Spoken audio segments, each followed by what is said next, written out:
Hi, this is your Swapnil Bhartia, and we are here at Open Source Summit in Denver, Colorado. And we have with us Matt White, Executive Director of the PyTorch Foundation. Matt, it's great to have you on the show. All right, thanks for having me. Appreciate it. This is my first interaction with you here at you. So I would love to know a bit. Of course, PyTorch, it's not about who doesn't know. It's like, what? Who doesn't know about it still? Right. So, but just for the sake of audience, could we talk about what PyTorch Foundation is and the role it's playing in this whole AI ecosystem? Sure. So the PyTorch Foundation was born out of the PyTorch project. Quick side note, recently we converted to an umbrella foundation, so we are taking on additional projects now. The two that we've recently announced are vLLM, which is a high performance inference framework for large language models. And then we also have DeepSpeed, which is a more of an orchestration framework for training models at a higher level and integrating with PyTorch. And so PyTorch itself, sort of the de facto framework of choice for deep learning, used by nearly all labs and nearly all organizations that are training large language models, but not to be overshadowed by the fact that it's been used for many years in training classical machine learning models, classifiers, and other types of models that have been used successfully in industry for anything from fraud detection to computer vision and classical natural language processing. And so the foundation itself was established several years ago. Probably have our third birthday in September. And it initially was the home to the PyTorch framework itself. Obviously, we've now grown, and the foundation is sort of taking on more of what we would call like a conventional foundation role, which is offering new programs for training and certification, building out, we recently launched our ambassador program.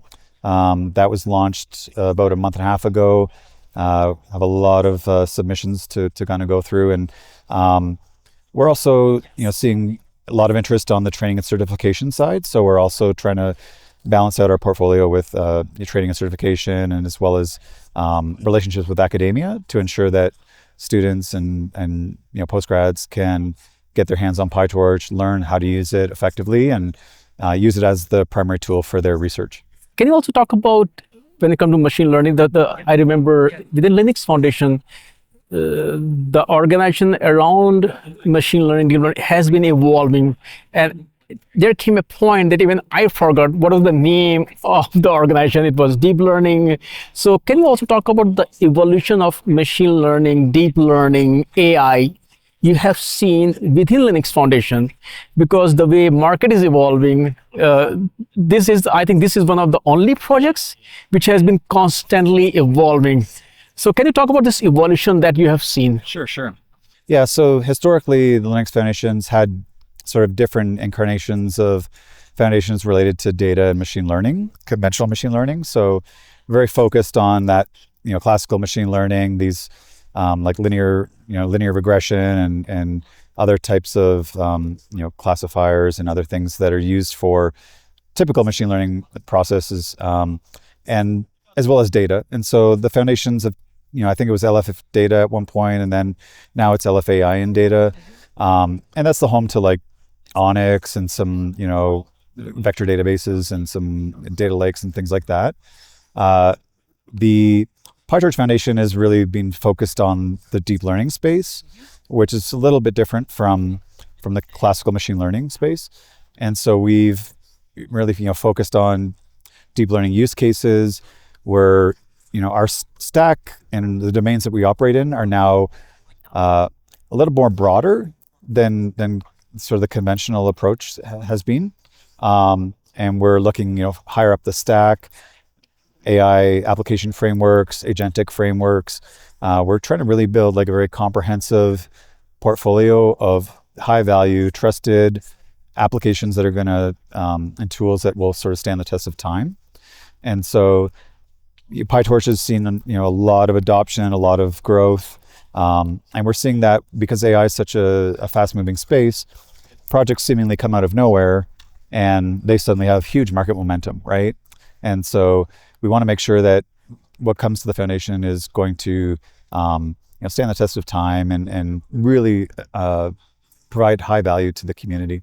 Whenever new, I mean, this is not new anymore. It's been 4 or 5 years, 2016, when Meta, Facebook, I think it was Facebook back then, when they contributed, which is also a new trend that we are seeing. A lot of other projects, there's great individuals, and now big corporations, they put projects in neutral foundations like Linux Foundation for the growth. But how do you, what role do you also see of PyTorch when we look at the whole AI ecosystem? Because when we look at whether Facebook's Llama or Copilot, or OpenAI is there, and now DeepSeek is there, and tons of other projects are there. To draw a parallel, also AI is not as, I always say, it's not as easy as the LAMP stack. Right. So if we do try to draw parallel, when you look at model weights, models, frameworks, and then now we're talking about agentic AI. Yesterday, you folks announced A2A, and so many things. So if you can also just try to explain to folks that these are the core components, because we are going to talk about open source and AI. Right. And we cannot talk about that because it's not as easy as open source Linux kernel, open source Apache and Nginx, open source PHP. No, that is not the case. So that's why I want to build a question here to just talk about the core components from learning when you open a ChatGPT prompt. Yeah. So the idea with the foundation is to provide those core components so you can. But what are those core components? That's what I also want to explain to them. So I think it's really it depends on where you are in the value system, right? And so if you're working down at the lower layers, you may be working with, data is the ingress point, right? So you've got data preprocessing, you're going to ingest that data may be prepared for your pre-training processes. There's also a data path for post-training, like fine-tuning and reinforcement learning and other types of learning modalities. And so, we look at like training, and then we have, the actual training process. So take the data that you're training on, run it through the pre-training process, do the, subsequent post-training, and then inference on the tail end, right? So serving an inference. And then underneath that, you have like all of the, other layers like CUDA and, so forth, different silicon vendors that are playing a role in there. And then higher up in the stack, when we look at like the output being a model from this AI lifecycle, model development lifecycle, then you have folks that are innovating on top of the models, right? So you've got like the cursors and windsurfs that are, interfacing directly with APIs or models. You have like frameworks like Llama Index, LangChain, Crew AI that also tack on to the model itself. And then people are even innovating higher up in the stack, right? And so now they're, A to A when communicating between agents, or MCP to pull context out of some data store. So the scope of AI, because AI is obviously moving very fast, we're transitioning from very model-centric to very system-centric now, right? And so that's why you're seeing the emergence of all these applications, the protocols and standards to interface between platforms. And so the ecosystem itself is growing rapidly, right? And there's different sort of personas or different roles that people play within that ecosystem. You could be an AI researcher and you're really only focused on experimentation with new architectures and new data mixes. You could be operationalizing a model in-house. So perhaps you're at a company and you don't want to exfiltrate your data to a third party, and that data is going to sit in-house. And so you may be running that model in your own cloud or even on-prem. And then you go up in the stack, and then you've got the AI engineers and AI developers that are building applications on top of AI models, right? And so this creates this very vibrant, very rich ecosystem for innovation. And what we do see is like projects come from anywhere. So you'd mentioned that, some projects come from larger companies that want to land a project in a vendor neutral space. That's very, it's very conventional. But we also see these projects kind of emerge out of nowhere, like one person with an idea, and then two, and then there's a Discord like server with everybody on it, and they start to kind of build up and start to gain momentum, and then the project, gets high visibility. This is, that's how LangChain came to be. And then if you look at other projects, they actually come directly out of academia. So vLLM as an example, students working on that built that as part of their studies and in their research, and that also came into the ecosystem. And so what we're trying to do is make sure that we're creating a very balanced ecosystem and that we provide the support around all these projects, no matter where they've come from, so that they can grow and that we can get best of breed projects out into the community. Excellent. And the reason I asked that question was also to understand, because as you earlier said, that it has become an umbrella organization. So what kind of project like DeepSeek open source project? So will it be more or less like CNCF, where it will not just be about learning, but all the components that you need to build, the whole AI model? So that will become home to those projects. Yeah, that our intent is to create that ecosystem that hosted projects that are very community driven, very tightly, I would say, like a lot of tight cross collaboration, so that folks that are working on, let's say, vLLM are interfacing with the folks working on PyTorch. They're knocking down blockers and working to make sure that everything is performant. And more projects will come in, and they get the benefit of what the foundation supports, which is marketing, training, events. Like, for instance, we've run 2 PyTorch days already this year, one in China and one in France. A lot of the meetups and local events also happen. We also sponsor and do workshops at the AI research conferences like NeurIPS and MLSys. And then we also you really want to help build community, right? So if we, like CNCF has a really strong, vibrant community, and we're also doing the same thing in AI, trying to bring folks together, because they all come from different backgrounds. They come, AI is so popular that a lot of people are just sort of emerging themselves right into it now, right? And we want to make sure that we provide the tools, the resources, and the training so that folks can get onboarded and work with these really great tools. Now, I want to talk about the data and learning part. As you also rightly mentioned, sometimes you don't want your data to go out, and that is becoming a challenge. Actually, when I look at CRA, I wish there was something.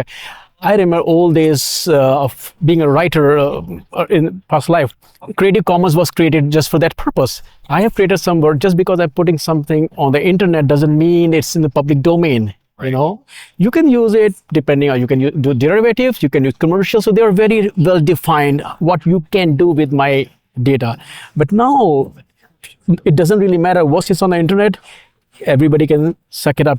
How do you see that as a problem from 2 folds? First of all, that me putting up data, and that's why a lot of lawsuits happen. Right. At the same time, a lot of organizations, they don't want their data and somebody else's learning on top of that data. So how big do you see is that problem, and what is PyTorch doing? Because nobody even cares about what license you have released your data under. Yeah. So there's 2 sort of things to unpack there. One is if you put your data on the internet, right, it's going to get crawled, right? As long as it's public. If it's in a password protected, my best suggestion would be never to put your data on the internet if you don't want it to be out there, right? And that's why a lot of folks are using like vector databases and graph databases internally, and storing their data and being able to use that more locally. That's why we're seeing a proliferation of MCP to be able to pull context from local systems within your organization, SQL databases, and pretty much every system under the sun, right? But that being said, if it is out on the internet, at this point, it could be crawled, most likely going to be crawled, most likely going to find its way into a data set. If it, depending on the type of data it is, may or may not be important for folks doing the pre-training. And so my suggestion would be, if there's anything proprietary, anything you don't want to share, don't share it. There's researchers out there that are looking for ways that we can contain data internally, like on devices, like mobile devices, edge devices, be able to run models locally, and only have to reach into the cloud in the case where you actually need to have that performance. There's other research being done on being able to do privacy preserving techniques and other things to be able to continue to use data, but doing so in a responsible way that mitigates access from the internet. the other challenge here is that the courts, like PyTorch isn't really, we don't lobby. We're not like working through the, there's a lot of cases that kind of happen like almost on a daily basis. And so I think we're seeing that play out in the courts around like what is, considered fair use for copyrighted data. Obviously, like anything you publish on your website automatically gets copyrighted. And those are playing out in the courts, and that, we're kind of waiting back and seeing how that, how that plays out. But time will tell, certainly. I mean, we have been here before, if you remember from the EU, what Google can show as news or not in Google and their box. So we have been through this in past, and we are just going through that cycle once more. How are you seeing the model of AI model licensing evolving and changing?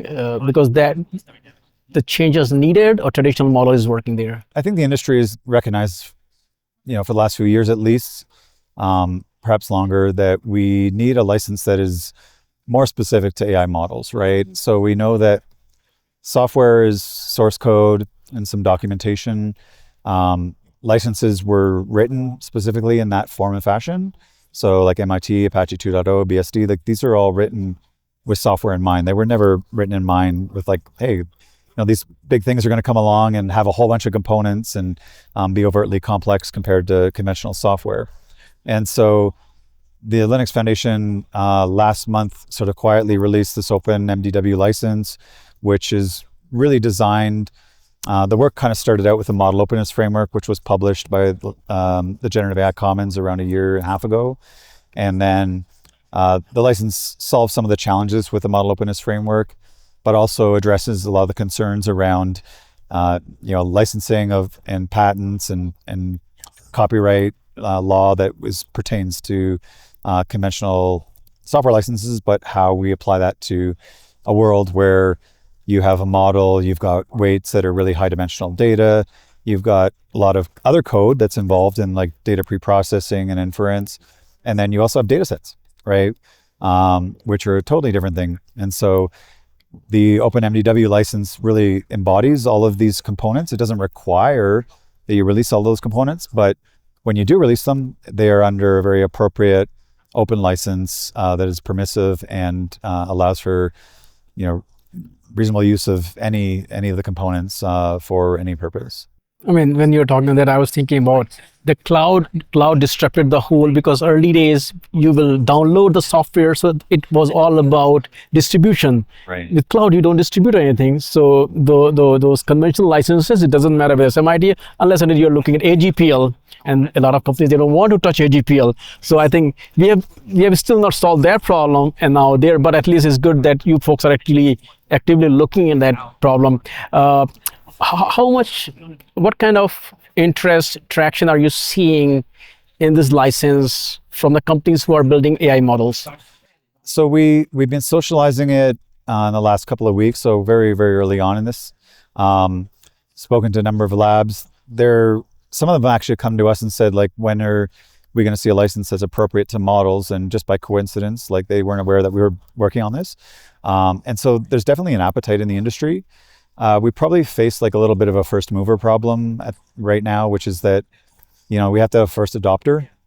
And as soon as folks get comfortable with it, folks are very comfortable with MIT, Apache 2.0. And so now they get this comfortability with this license. I think we'll see more proliferation and more usage of it. And it'll make very clear for users, downstream users, as well as those producing the models, what the intent and what can be done with that model, right? And it stands a little bit in stark contrast to like a lot of the community licenses, which impose some restrictions. And that really, those restrictions can sort of dictate what you can't do with the model, versus this framework, which is really about permissiveness and being able to do what you want to do. Use it in your enterprise, use a model to build a startup around. You study it, modify it, redistribute as you need. Yeah, I remember when I used to talk to Linus that he said the reason he chose with GPL v2, because before that it was a mess. Because you don't even know what license can work with what, is not compatible. Then V3 came out for trivialization, but he did not embrace it. So we are, once again, it looked like we are going through that cycle again. Now, when you're talking about that, a lot of organizations reached out. Are there any specific industries or sectors who are kind of craving for such license? And then you're also seeing some industrial sector where they push back; they don't want it. The good thing is I haven't seen any pushback so far. The researchers, the like AI labs, are the ones that have expressed the most interest thus far. Some of the concerns are around like decoupling their data from the model and weights. So they want to know if they can release them independently or altogether. And one of the beauties of this license is that it's actually a global license. So it will cover everything that's in your repo. And then you can use other compatible licenses that are permissive, like MIT and Apache 2.0, to cover other components within that model release. And so you can actually even dual license. If you want to release a model, release it under OpenMW and Apache 2.0, and let your users decide what license they want to follow. Now, before we wrap this up, I also want to ask you the easiest question. I was keeping the easy one. How would you define open source in terms of AI? That's like the $1 million question, right? So the way I use open source AI as it relates to the industry is that I don't think of it just as models, right? LLMs are like a fairly new paradigm, right? Open source AI has been thriving for quite a few years, and you go back to the early 2000s with scikit-learn, right? We have Caffe and we have other frameworks, Onyx and so forth, that emerged over the years. And then there's obviously TensorFlow, PyTorch, and others. And so I see open source AI, the definition being any platform or any tool or any systems that are designed and deployed or released to the public in open source licenses, right? And so OSI compatible licenses, those licenses that were very conventional in open source, MIT, Apache 2.0, BSD, etc. And so those are the kinds of projects that I'd see would fall in that open source AI umbrella. Now, I'd conventionally refer to models that are released in the open as open models, right? This is, we have open weight models, which are those that generally apply community licenses. And then we have open models, which are those models that are, released under copyleft or permissive licenses. Excellent. Thank you for taking that question. At least it's we're still trying to figure out, what open source mean in the AI space. But thanks for taking that. Anything else that you feel like, hey, Swapnil, this is critical from the point of view of PyTorch Foundation that we should have talked about, or you think that and this was the first interview, so I just wanted to cover some bases. But I would love to have you back on the show to go deeper into some of the topics. But anything else that you feel like, or you think that we have got some bases? I think for me, it feels like a really good time across the board with open source AI. There's a lot of innovation. There's a lot of cross collaboration. As you look at a lot of the research that's released, there's a lot of cross collaboration between organizations and academia. So I think it's a very exciting time. It's a very fast moving time. Generally, the law and like legislation and other aspects sort of trail behind it. And that's fine. Like we're seeing how things kind of play out in the industry, but my message to folks is to really embrace open source, right? Embrace open source AI, look to build open communities, and understand that you can bring these projects to a place like the PyTorch Foundation, and we can help grow those projects and help you innovate and build your communities. Matt, thank you so much for taking time out to join me and of course talk about PyTorch, the way the whole ecosystem and foundation is evolving. And I would love to have you back on the show to go deeper in a lot of these topics. Do need to go deeper, but I really appreciate your time. Thank you. Great. Appreciate it.